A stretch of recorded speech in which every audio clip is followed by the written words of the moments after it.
she's back safe in Larne now.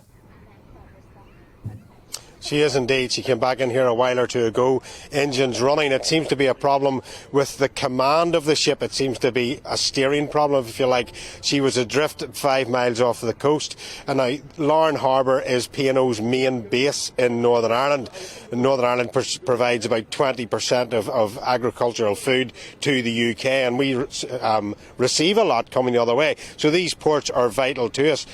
And any other day this wouldn't have been a headline story, but of course, as you've pointed out, this was one of 2 ships that failed tests and were held for longer than others because of that staff replacement. Now, during that period of time, I was up here filming.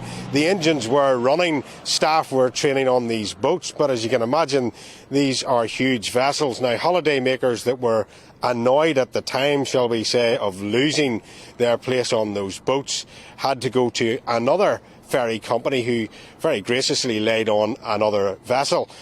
This could not be doing any good at all for the reputation of P&O, never mind in Northern Ireland, but right across the UK.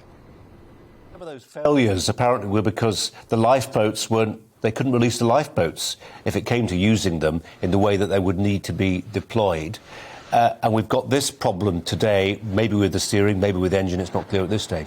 I do wonder if this was happening in Dover, whether this story would be getting a lot more attention.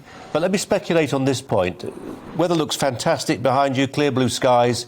Presume the sea is not particularly stormy. Had this happened in January, in the midst of a storm, a vessel like this carrying hundreds of passengers would have been in serious jeopardy. It would, and it was only 5 miles off the coast, and this coast here can be very, very ferocious, very violent seas in it. It runs straight down, the Irish Sea runs, of course, straight down between the British mainland and Ireland, and it acts like a funnel sometimes. I mean, January, February, we had quite bad storms here, as you pointed out, and if they couldn't release lifeboats, if this had lost its steering, it may have been wrecked on the coast somewhere.